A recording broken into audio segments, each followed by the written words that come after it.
Thursday, June 16th, 2016.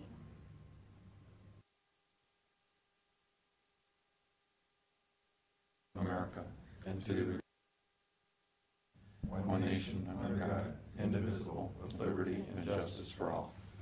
Dispense with reading minutes. I need a second. Bill seconded. Bill, wait just a second. You're way ahead of us. Second. Mr. Shenigo? Yes. Mr. Monahan? Yes. Mr. Farrell? And then I Yes. need a motion to go into closed session regarding litigation. So So moved. moved. Mr. Shenigo? Yep. Mr. Monahan? Yes. Mr. Farrell? Yes. Okay. I think does a pretty good job Joe? with the voice. Oh, the phone. Yeah. Yeah, that may be the only benefit to that short though. Okay. I won't do much then. So you know, the other week Jack and Jason and myself met with Nexus on that easement out on our property by the landfill. That's still an ongoing process, so you know, we make any decision. I got a call from the owner of Sports Force. Next week, they are expecting to possibly be laying their first bit of turf on the field way out in the back. So he's invited us to come out and do a site visit. Suggest next Thursday. He'll be in town next Thursday. So I don't know if you guys are, Well, it depends on the time frame. And I looked at the agenda, there's really nothing on there that we can't rearrange. Okay. So, just give me Good. enough notice. So what, next Thursday? Next. yeah, I mean, do you want to do it after the meeting or before, or? I think after. Yeah. The meeting is already light, so. Oh, good. So if we're done at 11, we can do it at 11, or if we 11:30, we can, Okay, Okay.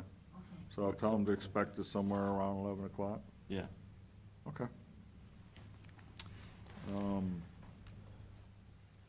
We get some inquiries from some of the officials down at the office building, wanting to know about, you know, the projects we've been talking about out there, which again is title office, recorder, auditor's tax map. When looking at that, I mean, in terms of bidding and prevailing wage, it's best we put that all together. Yeah. So, the idea there is, okay, the individual projects themselves, and, I mean, while you're at it, if we're gonna do any carpeting anywhere, we might as well throw that in there all as well. If they, And we're if they gonna are, get- like, we can go down and take a look and see what they've got and. Yeah. Again, the issue is if you're moving stuff out that's gonna end up leaving an open area where there was, say, no carpet, we don't have any extra of the original carpet to put back in there. Well, you know, we do that when we get the estimate from the architect. Yeah, so we gotta hire an architect. Yeah. Okay. Yeah. I've talked to Gary about, our recommendation is to go ahead and get a hold of Dan Frederick and work with him. If that's okay with you guys. Danny does a good job. I don't care. Yeah, it's fine with me. Okay. Don't you have to get pre-quotes? Not for that. Are you gonna have to do any? Only if you expect the fees to be over 50,000. We highly doubt that. All right, good. Okay. Okay. That's it. Hey, I got one thing. We've got, coming up, it looks like the Erie County Port Authority is running out of cash, and they're gonna be coming back to us for cash. And I looked at, you know, we had given them $50,000 to start it. And I looked at of that $50,000, 40,000 was paid to Jerry Ochbauer so far.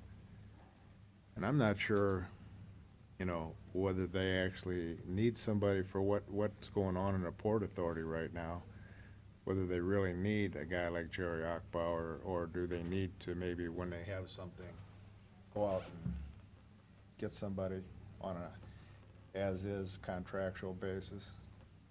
I think, Pete, you may want to ask, I'm not sure who the president is, maybe, Might be Jim Miller. yeah. I think it's Get Jim. their thoughts on it, because, I mean, they're sucking up all the cash.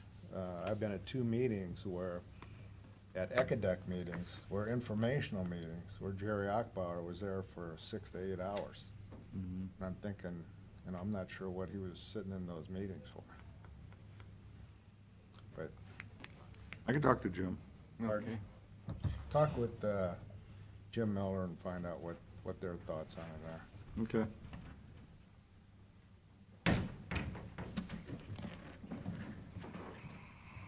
You need to put anything-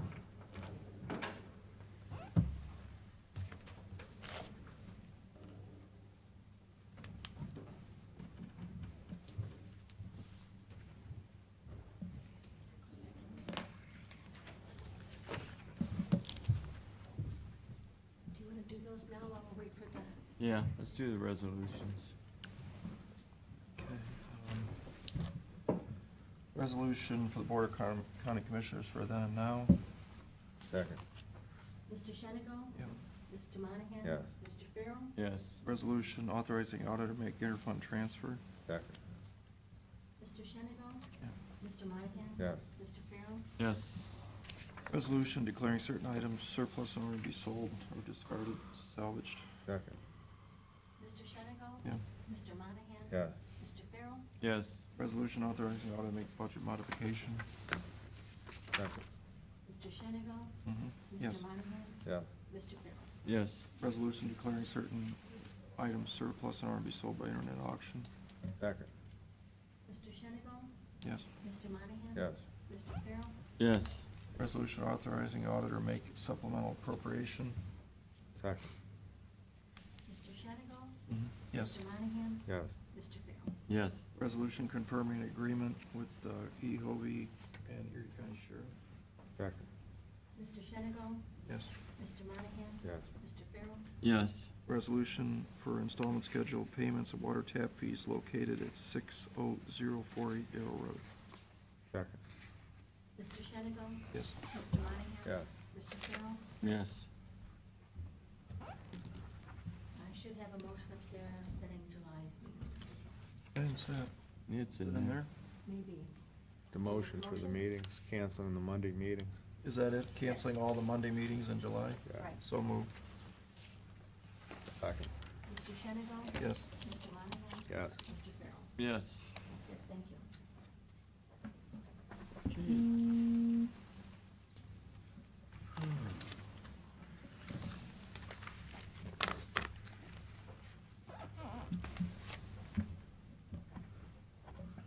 County engineers research. Yes, it is. I have That one we haven't had. Do we sign that?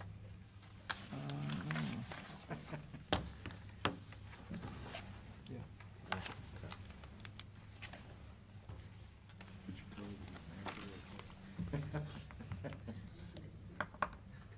Be Mary's if it was colored natural, it'd be better.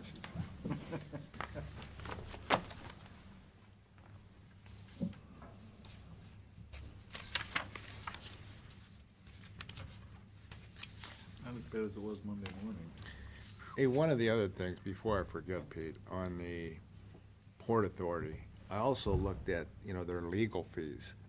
And Mhm. apparently Jerry Achbauer came with a group out of Cleveland that he does all of his legal work, not only for our Port Authority, but apparently for the other ones. But you may want to talk to Jim about that. We've got some really good law firms here in Erie County Uh-huh. that I'm sure could do some of the stuff that they're doing, so. Yeah.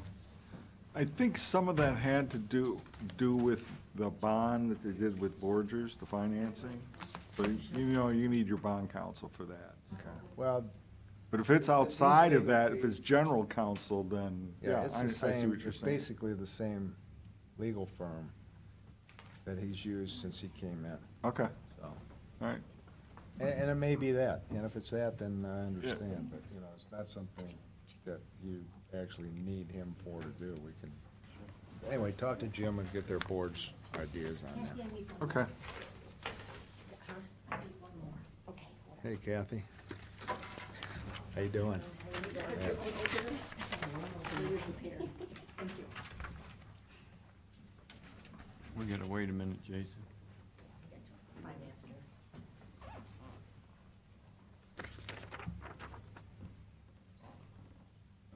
Gherkin and Erie Blacktop? I'm sorry. Say we got bids from Gherkin and Erie Blacktop. Pretty much the usual ones. You can kick one of those doors open if you want, Yeah, Carol. I'll do this now. Open sections. Kathy, do you know, does this cover asphalt resurfacing and tar and chip and microsurfacing, or just? All three of them are separate programs, Okay. This one is for the, asphalt resurfacing. gotcha. Which roads are being resurfaced there? Which roads, guys? They're all over. There are various roads all over. Okay.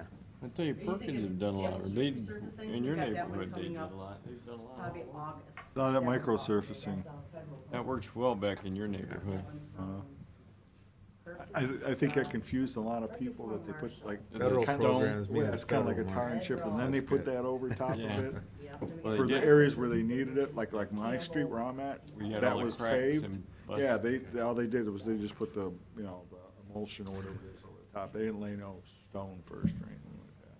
Yeah, the bad was they laid the stone down. They laid them back there. They were doing it Yeah. across the street over here, that Lakeland subdivision. They did some back in our neighborhood there because they'd used that emulsion stuff when there wasn't any base put in under the concrete or blacktop years ago. Oh, yeah, Yeah. They had to go out and do a bunch of core samples and stuff.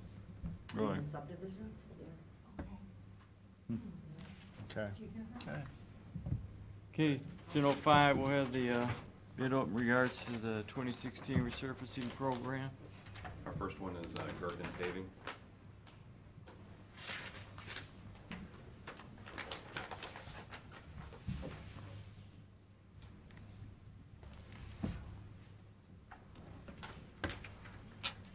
Got our bid bond attached.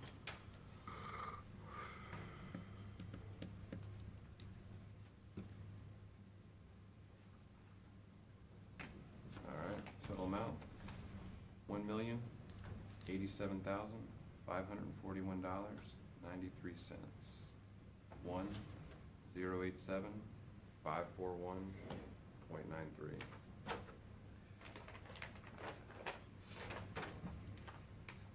Next is Erie Blacktop.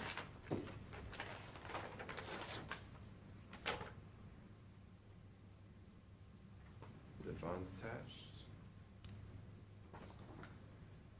Total amount of bid, $1,026,118.58. 1,026,118.58. Okay, you heard the bids, what's your pleasure? Turn them over to the highway engineer.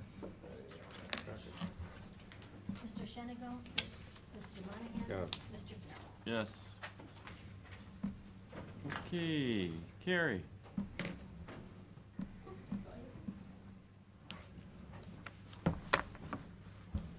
Good morning. Good morning. Under 20,000 under the original.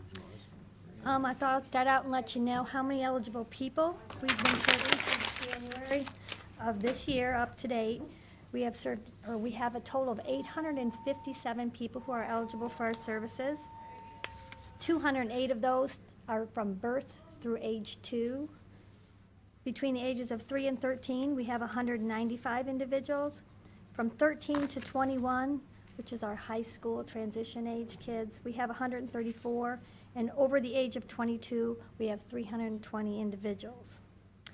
Approximately 215 people, adults that we serve, and a few children are on what we call our Medicaid waivers.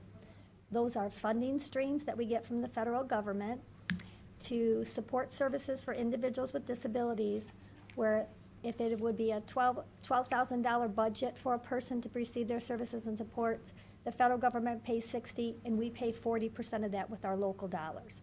So it's an additional funding stream that we pull down to help with individual services. Now, as with anything else, a Medicaid waiver has a lot of strings attached, more caps, more regulations with how you use the money, and our local dollars do not kind of have that. But we get a good amount of money from the federal government to help serve people.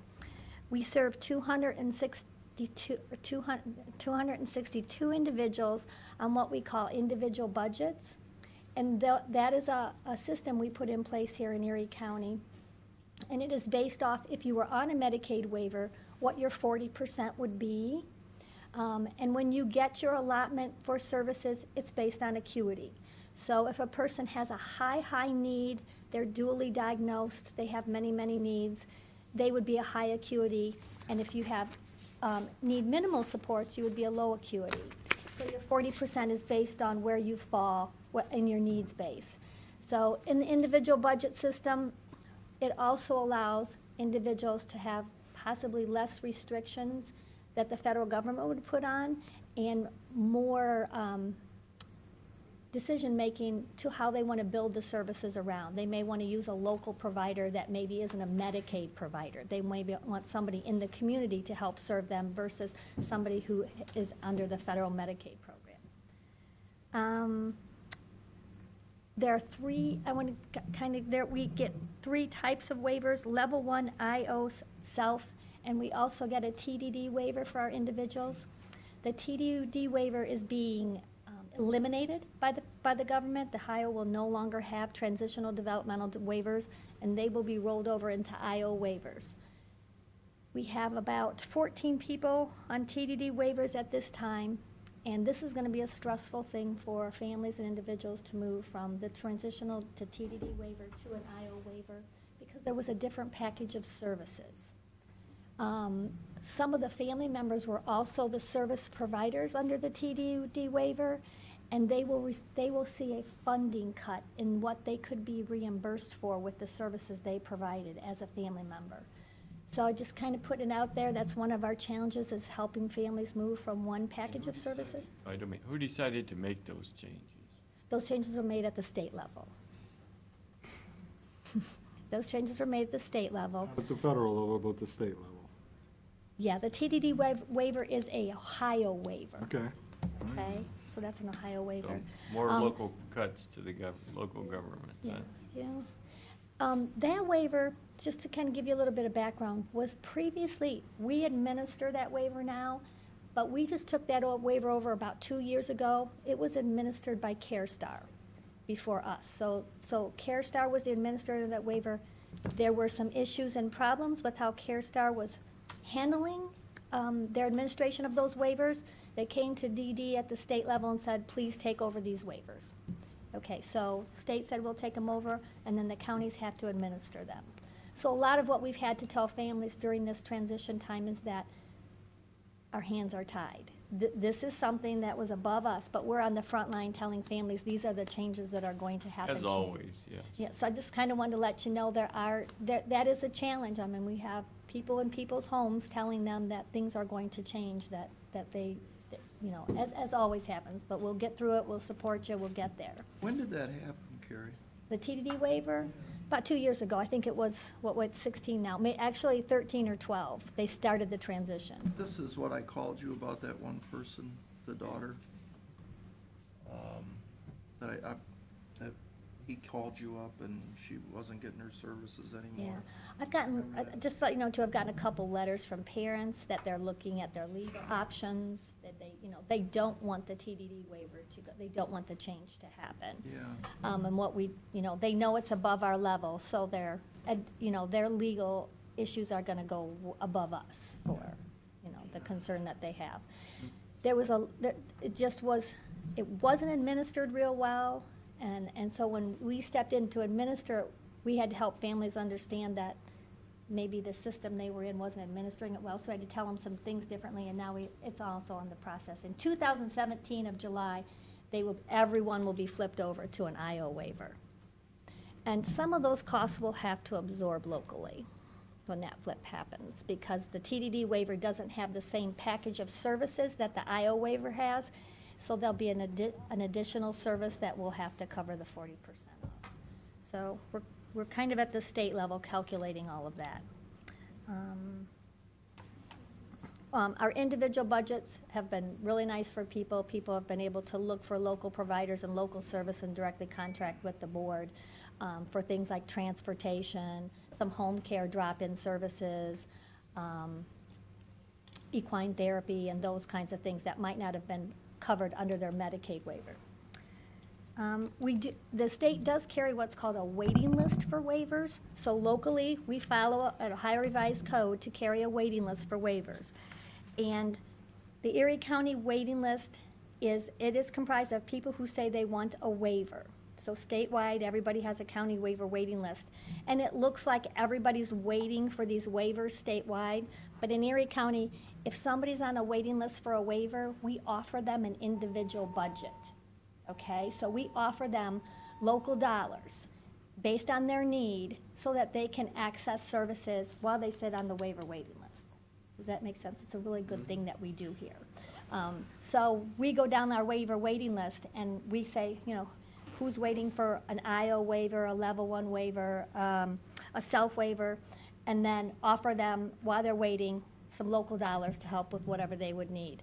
So we feel kind of good in Erie County that people may be waiting for a federal waiver, but they're getting some local supports. We use our dollars. We don't make people sit and wait for absolutely everything. At the state level, DODD has put extra money in to funding state waivers. Those are waivers that they say they will cover all of the costs, that we won't have to pay the 40, because Disability Rights Ohio has filed a lawsuit against the state because they're not putting enough state dollars into the DD developmental system. So they have filtered down to us. We got 8 state waivers in January to distribute this year. Most of those costs they will absorb. We will see some costs, like if you funnel more money into the system in waivers, then I have to hire somebody to administer those waivers. I have to hire an SSA. So we've been saying that you can funnel money in, but we're still seeing an increase at the local level because we are by ORC the administering of the local dollars, of the local waivers. But are these people that you wouldn't be able to help without this Yeah, state money? we want the money, but it isn't a clean break for us. We still I have to understand. hire, but we want the That's why I money. say, there are people, though, that wouldn't get the service. Hopefully, Money? well, they're getting individual budget money locally, but now they'll get the federal dollars too, yes. Okay. And they're gonna fund, they're gonna fund the 60%, I don't have to fund the 40%, I just have to administer it. So it's great, we want the waivers to come. Is that a lot of money? Throughout the state, it was 300 million. Wow. We're just a drop in the bucket. Yeah. but- I mean, Cuyahoga, or Cincinnati, those guys, we got 8. So it is very nice. It You is. got how many? We got 8 state waivers. How much money is that, though? Oh, I'll have to get you that Roughly? figure, I don't know. 100,000? Because it's based on need, I really can't tell you. Oh, You know, it's based on if it's a high acuity or low acuity. And we have to go by the waiting list. We have to offer those 8 waivers to the people who are on the waiting list. Here in Erie County, the board has said our priority for to place you on the waiting list is aging caregivers. So if you are living with your family and they are past 50 years of age, then we offer first waivers to aging caregivers so they don't turn into an emergency someday, so that we can plan well for their care and their needs. And I think we've got everyone covered under the aging caregivers. So then we go to the highest need people. So we've been spending quite a few years getting after the aging caregivers. aging caregivers defined as 50 or older? Yes. So if you have a parent that's 50 or older, because you're providing care, they're living with you, you're providing their care, and if something happens to that system, whether it's one parent or 2 parents, then usually your need cranks up. So we work with those families first. Yep. I think it'd be better if it was 60. I think we started at 60, but we've moved down because we got all the parents. We actually started at parents in their 80s and 90s who were still taking care of people. Sure. And then we're down to 50. So, what else could I tell you here? Our average caseloads for the children birth to 2 are 25 to 30 families, and SSAs cover 30 to 40. And sometimes when we have people out, they're up in the 50 to 55 range because we have people on maternity leave and things like that. We are at 48% of our revenue, and our target at the end of May was 42. And our expenditures are at 29.7, and our target was 42 at the end of May, so we're doing good budget-wise and revenues and expenditures, watching our costs. A lot of our costs and a lot of our revenue comes in on a quarterly basis, so it goes up and down by quarter. Yeah, I mean, your levy money comes in twice a year, so that's Yes. actually 6 months. Yeah, and then our Medicaid waiver reimbursement and things that we get back from those dollars, they come in on a quarterly basis. So, we also have 2 union units. We are in the middle of negotiation with our main unit right now. We are looking at staying with our performance-based merit raises. So based on performance, we give raises. We have also instituted into both of our units a productivity system.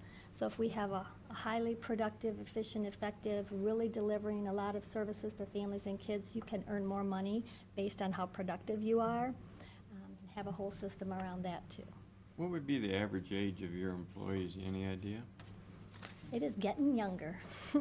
I figure We I've have seen had, Painter and some of the other ones. yeah, a huge amount of retirements in the last 2 years. I would say we had over half of our employees were at the 20 to 30 years of employment mark, and probably only have both, maybe 10 now. I got a lot of new kids out of college. We've seen a huge turnover in the experience rate. So there's a lot of more work on the managerial end for our very young employees. But I love them. They want to learn. They bring the technology, love of technology with them. We just got to do a lot of support to help them through the tougher times. Who's the president of your board now, Carrie? Eric Kibler. He works at Thor Works over here, and he lives in Berlin-Milan. Then we have our vice president is David Stuck, and Stacy Schmidt is our treasurer or secretary. We have a finance committee of 3 that handle our finances. Let's see. I mentioned to you the Disabilities Rights have filed a legal action against the state of Ohio because they don't believe, even with the money that the state has put in this past year, that they're helping people fast enough to get waivers. So Disabilities Rights has filed the legal action to push, like you did it 1 year, you better do it another year. You better come to the table with some dollars, because most of the dollars are local that everybody's putting on the table. Employment First has been a huge initiative. We've talked about that a little bit. That was executive order signed by Governor Kasich in 2012, and a lot of our new rules in Ohio Revised Code have been rewritten to say that people will have to look at employment as some option, and it will be part of their discussion when they write their plan for services. So they have put in a thing called the Path to Employment. Are you working in the community? Do you have community employment? There's 4 stages. Or do you not have community employment? Are you home? What do you do? By Ohio Revised Code, we have to discuss employment with every person based on their need. So that's been a little rub for families too. Families haven't typically been told that their individual or child will someday probably have a job in the community, and we need to talk about what that would look like.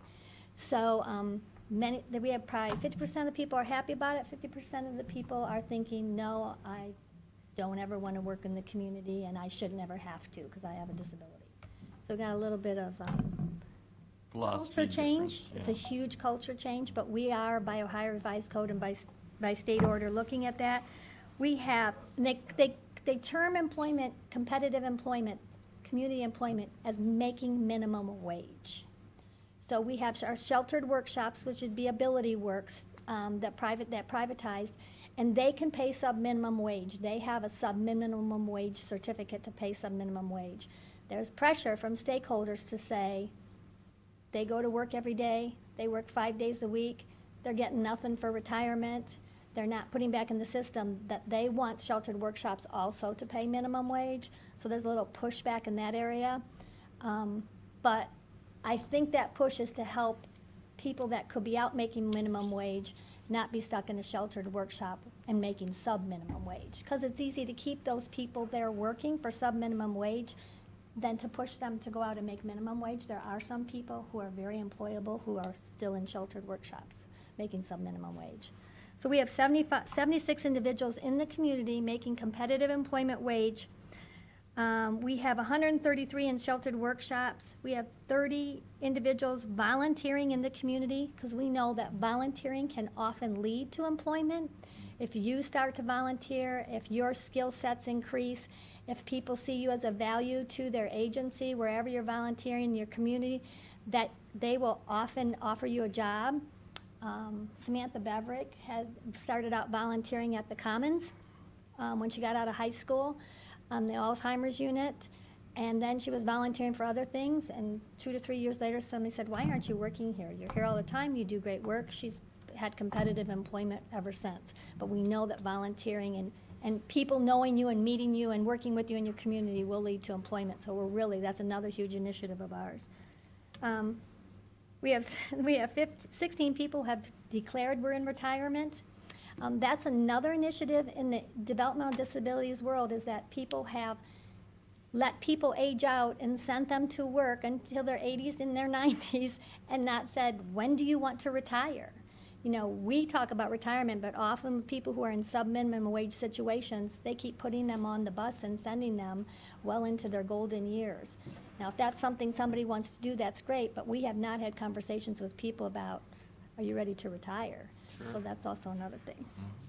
And we have 59 students who we are working with in the, I think it's 7 school districts that we are supporting the school districts in employment adventures. We locally have carved out for every child who's between that age of 14 and leaving high school, whatever age that is that they leave, what we call individual budget dollars. So if they're have an employment goal on their IEP, if they're working towards competitive employment, that we will put some skin in the game at the county board level. So if there's something that one of these agencies can't pay for that will make you successful in employment, how can we help? If it's a communication device, if it's a calendar system to make sure they get to work on time, what can we do to have skin in the game, to sit with the schools and to sit with BVR and get this kid the skills and the talents or the things they need to be employed? Just to keep you updated too, we collaborate with the Family Initiatives Network. It is a not-for-profit housing group, Erie and Huron. Both sit on that. I sit on the board, not on the board, but I attend. And we have some skin in the game. We have 19 homes in this community that the housing board operates, but we support that operation of those homes so that we have individuals who have a community residential option. These homes are specifically, can only be leased to people with disabilities.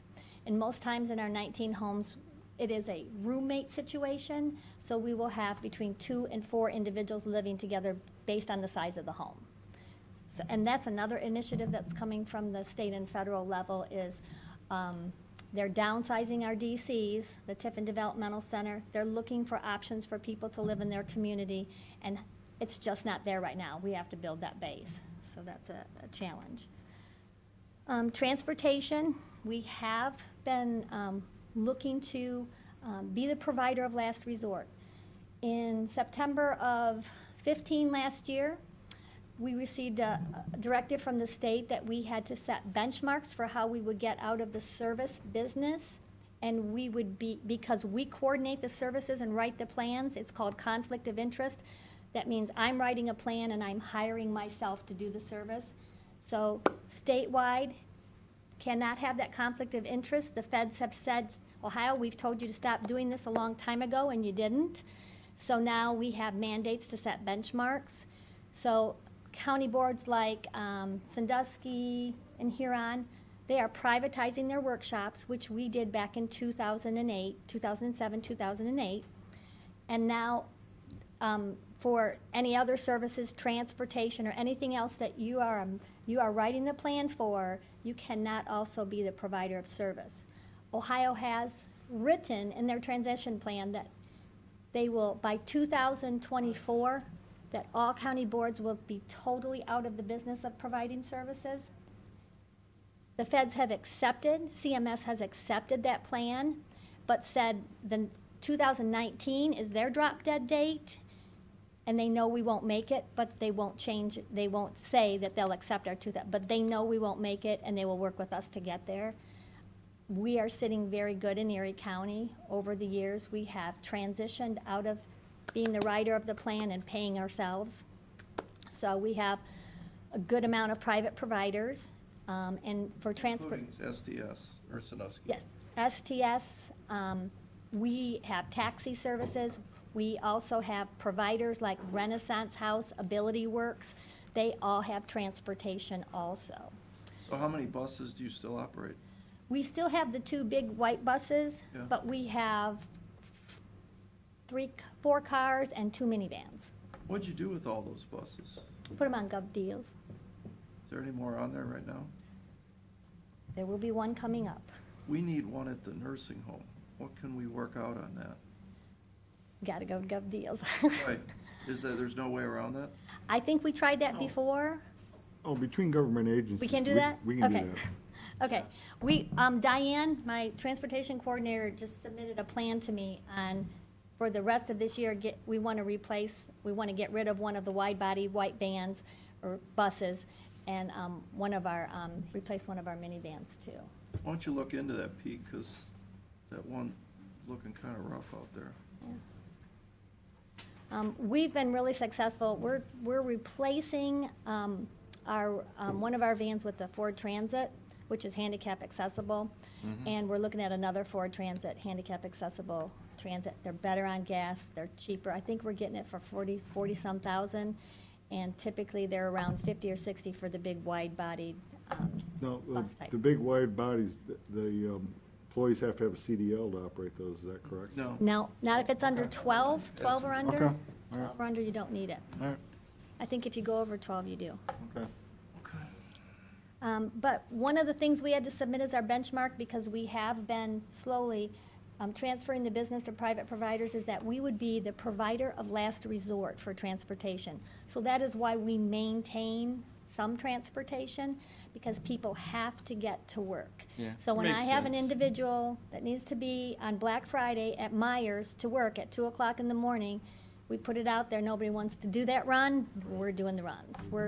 If they've asked every other provider, and you have to get up at 5 in the morning to get this person there, they'll technically not take those jobs, so we take them when nobody else will take them.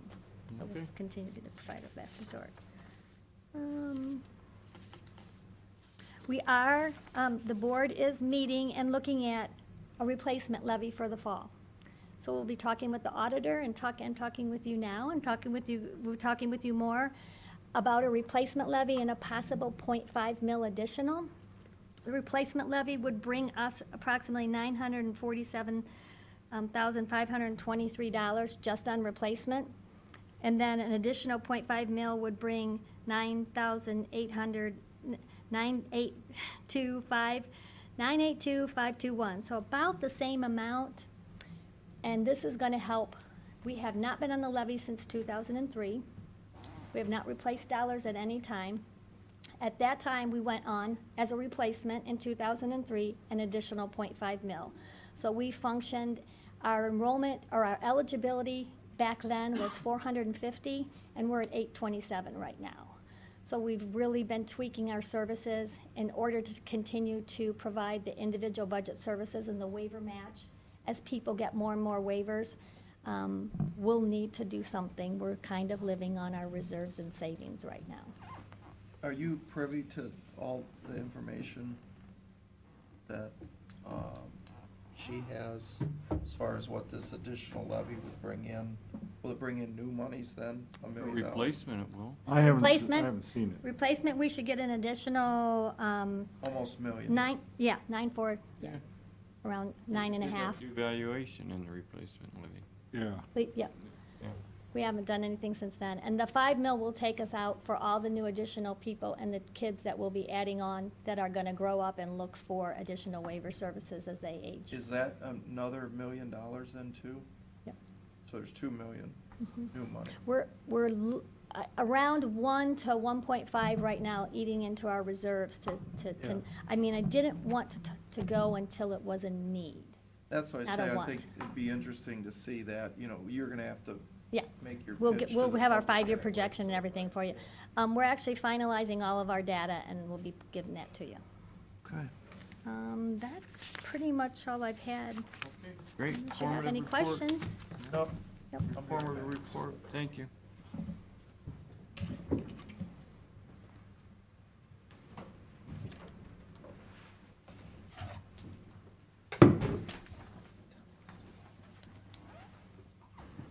Whenever, and notarized. I think I've seen that before. Everybody's seen it before. We're gonna do this one more time. and I'll make We're it gonna real- do it quick today, I'll make it too. real quick, Quick is good. yeah. And I'll bring you up to date on some of what's going on.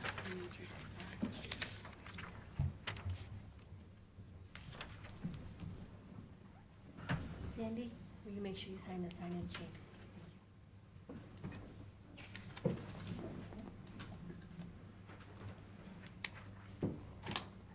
You gotta notarize it. Or I can have Aaron, have Aaron do it.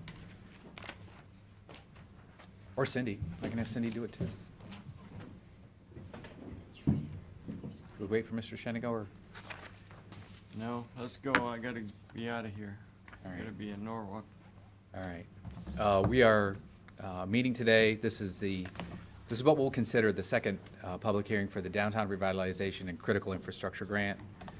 As we've reviewed our advertisement that we had run in the past, we weren't satisfied that we were meeting all the state's requirements. So we ran it again. We're having the second public, or actually third public hearing, again, to discuss the competitive set-asides. We want to give ourselves every competitive advantage that we possibly can. So we went back and reran the ad again and reposted the public hearing to make sure that we would meet all the requirements of the state. So you know the national objectives for the Community Development Block Grant Program. I won't repeat them because we've been through them before. Our application to the state is due tomorrow. We submit these electronically now, not back in the days where we used to drive them down to Columbus on the day that they were due. So I expect an award so all three of them are due tomorrow. CDBG is due tomorrow, Critical Infrastructure is due tomorrow, and the Downtown Revitalization Grant is due tomorrow. Then I expect an award sometime for all three of them in the fall of this year, and then projects typically would commence next year. Critical infrastructure, we had a really good plan lined up. We were going to partner with the Village of Milan. They have a drainage issue. The dollar amount was perfect. They have like a $280,000 project, which would have fit perfectly in with us. We were all ready to go. It is like most of our CDBG projects, it's dependent on low and moderate income. And this particular community, we went around, there's about 30 houses in there. Brian Rospert, the village administrator, went door to door, got a lot of non-respondents, people that just would not participate. Even though we were going to fix the flooding problem in the community, people wouldn't participate. So the project fell apart for lack of participation and lack of low and moderate income individuals. If you can't get a survey from them, an income survey from them, they're considered a non-respondent, and therefore it didn't qualify for the 51% LMI that we were hoping for. So we haven't given up on this project. We'll continue to look for funding opportunities. It's just not going to be through critical infrastructure this year. And we may continue to work on those individuals that refuse to participate. I think if we explained it a little bit more, they might come around. So this project, for now, is not moving forward. So what do you do instead? Right, we're going to have to wait and look for another funding source. No, I mean, so you wouldn't apply for the money? We're not going to submit it. We're not submitting it. You don't have another project, but if we had like water or sewer, something critical, that could be. There's a separate sewer and water funding. Oh, it's not under this? This would be, in fact, Mayor Bulin looked at a bridge replacement, I think it was 2 years ago. But critical infrastructure other than sewer and Other than water. water and sewer, Yeah, okay. right. So can you, because a road Again, you have to go back to that 51, we would have to identify at least 51%. It's only $300,000, it's not a lot of money. It's due tomorrow. Right. So you're out of Right, luck. right, yeah. No, I mean, look, going forward though, I mean, next year we could apply. Knock on their door and, I- this afternoon, just Well, I- in case. You got it all done. There are some, Milan is a small community, everybody knows everybody knows everybody's business, and therein lies the problem. People Well, don't these are want, people that make too much money and they don't wanna tell you in what some it is. cases, you might be right. Yeah. They just don't want it getting around, they're afraid that the word's gonna get around, that's my feeling. Yeah. They're afraid it's gonna get around how much they make. I don't blame them. If somebody came and knocked on my door and asked how much we made, I'd be like, go talk to the auditor's office, you can ask them, mine's public record. Anyways, so, this doesn't appear to be moving forward. Again, it's a good project, it fits right in, we'll continue working on it. The downtown revitalization grant is a different matter. The City of Vermillion has applied on their own in the past for downtown revitalization. I think they've been awarded 5 or 6 different times. Yeah. So we have high hopes that this one will get funded. They have to come through the county now. We have to be the lead agency. The state of Ohio requires that they filter the application through us. So, as Steve explained last time we met, this is kind of a labor-intensive application. I think a lot of the admin is going to end up covering staff time at the city to try and draw everything together. City of Vermillion is paying the consultant to prepare the application separately. So it's no money out of the county's pocket. Yes, sir. So, why can't you take the critical infrastructure money and fix the water line in downtown Vermillion? You just explained that there are different sections of the grant application process and the rules of the grant. What water line are you referring to, Pat? Well, their water lines in Vermillion are all. Aging, right. So if you're gonna. I don't know if you, and that's a good question. I If you're don't, gonna revitalize the downtown and fix the sidewalk. So why we're don't you only- Fix the damn water line while basic, you're at it? the majority of the money is gonna be set aside. It's more, these funds are more set aside for aesthetics, which typically you can't I'm do. not talking about this one, I'm going back to the Mylan Critical. one and using it now in Vermillion, Can't do where it. you've already met. She the hasn't qualification. Mayor Bulin has not identified that as a Can't do it. Yeah, he just pointed out earlier, they've got a separate one for Fund. water and sewer, Who? state of Ohio. state of Ohio. So you Under- can't use under CDBG. infrastructure- So critical infrastructure would be more like bridges, use roads. Water lines and critical infrastructure. Yes, that is correct. That is correct. So this will target the central business district, improve blighted structures, and rehabilitate deteriorated building facades and address code violations. You're gonna get the old schoolhouse on 61? Don't think, it's in the target area, but I don't think it's one of the properties that's targeted. We can be flexible. People are gonna come and go out of this program as we move forward. Some have indicated that they want to participate early on, and my guess is, once they find out all the parameters, they may back out. Let me know, because I've met with that lady, and she's wanted funds before. I've talked to Steve about it before. So if something comes up, let me know. Yeah, I don't think they're identified as a participant, but that is subject to change. So a majority of the money is looking at building rehabilitation, $250,000. Approximately 20,000, we're still coming up with the numbers yet, even though the application's due tomorrow. Approximately 20,000 is gonna be used for lighting and benches along the north end of Main Street, north of Liberty. Then administration, like I said, was $30,000, and we have to do meet the national objective of eliminating slum and blight. That's it? That's it. Okay. Thank you. Thanks, Tim. Thank you. Any questions, Tim, before we close it? Okay. Any questions regards to items on the agenda? Scott, a request from Kathy to award the bid for the Did resurfacing. Jason sign it? No, I can give it to him, but I don't know. You wanna sign the Let's look at it, but legalities you- to something so it already? could be done today. What's this for? I don't like doing that for $1 million. Make sure. Tell me, does, I mean, it's Jason's call. If he wants to swear to legalities of it, then. I haven't seen the bid yet. Yeah, But should we wait? yeah. Okay, I will let her know. Wait, can you make it approved conditional on your approval? You have to sign it. I don't know that I would sign it without his approval. Right. If he changes his mind, it's already, you've already approved. Okay. I think that's out of order. Yeah, Don't you think? I do You too. first? Okay. Okay, I will let A them week know. doesn't hurt for Motion to- repaving. Adjourn then? Yes. Second. It's got a lot of time yet. Mr. Shenigo? Yes. Mr. Monahan? Yeah. Mr. Farrell? Yes. All right, I gotta be in the north. If you need me or anything, if you